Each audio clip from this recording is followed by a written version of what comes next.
जय माता दी दोस्तों, आप सभी का एक बार फिर से स्वागत है हमारे चैनल दुर्गा भक्ति मार्ग में। आज मैं आप सभी को सुनाऊंगी आषाढ़ माह गुप्त नवरात्रि के 7वें दिन सुनी जाने वाली महाविद्या माँ धूमावती की व्रत कथा। ओम धूलम धूमावतये नमः। जय माँ धूमावती, जय माँ आदिशक्ति। नमस्कार भक्तों, हमारे चैनल में आपका हार्दिक स्वागत है। आज आषाढ़ गुप्त नवरात्रि के 7वें दिन हम जानेंगे 10 महाविद्याओं में से 7वीं महाविद्या माँ धूमावती की महिमा, उनकी पावन कथा, पूजा विधि और उनके आध्यात्मिक संदेश के बारे में। वीडियो शुरू होने से पहले कमेंट्स में एक बार अवश्य लिखें, जय माँ धूमावती। माँ धूमावती आखिर कौन है?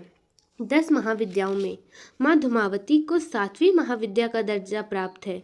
उनका स्वरूप अन्य महाविद्याओं से अलग माना जाता है। वे हमें जीवन में कठिन समय में धैर्य, वैराग्य, विवेक और आत्मबल का संदेश देती हैं। उनकी आराधना का उद्देश्य भय उत्पन्न करना नहीं, बल्कि कठिन परिस्थितियों में भी सही मार्ग पर बने रहने की प्रेरणा देना है। माँ धूमावती की पावन कथा। एक प्राचीन कथा के अनुसार एक बार माँ पार्वती भगवान शिव के साथ कैलाश पर्वत पर विराजमान थी। कुछ समय बाद माँ पार्वती को अत्यंत भूख लगी। उन्होंने भगवान शिव से भोजन की इच्छा व्यक्त की। भगवान शिव ने उनसे थोड़ी प्रतीक्षा करने को कहा। समय बीतता गया, लेकिन भोजन की कोई व्यवस्था नहीं हो सकी।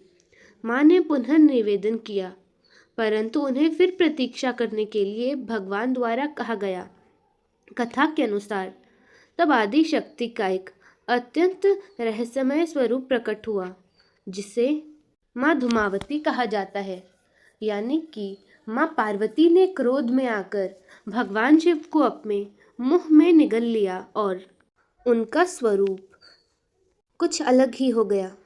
तब भगवान शिव ने उन्हें श्राप दिया कि तुमने अपने पति को निगला, इसीलिए तुम्हारा यह स्वरूप एक विधवा के रूप में जाना जाएगा। यह स्वरूप संसार को संदेश देता है कि भूख, अभाव और कठिनाइयों के बीच भी धैर्य, विवेक और आत्मसंयम बनाए रखना चाहिए। देवताओं ने और ऋषियों ने माँ की स्तुति करते हुए कहा, हे जगदम्बा, आपका यह स्वरूप हमें सिखाता है कि जीवन के दुख और कठिनाइयों में भी आत्मबल और ज्ञान का मार्ग बन सकता है। माँ धूमावती बोली, जो भी भक्त सच्चे मन से, धैर्य और श्रद्धा से मेरी आराधना करेगा, उसे कठिन समय में सही निर्णय लेने की शक्ति, भय से मुक्ति और आत्मविश्वास प्राप्त होगा। तभी से गुप्त नवरात्रि के 7वें दिन माँ धूमावती की विशेष पूजा की जाती है।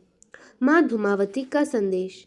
माँ धूमावती हमें सिखाती हैं कि हमें जीवन में हर समय सुख नहीं प्राप्त होता, इसीलिए हमें कठिनाइयों में भी धैर्य, संयम और ईश्वर पर विश्वास बनाए रखना चाहिए।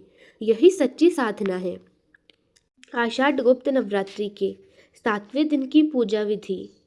सुबह स्नान कर स्वच्छ वस्त्र धारण करें। माँ धूमावती का चित्र या प्रतिमा स्थापित करें।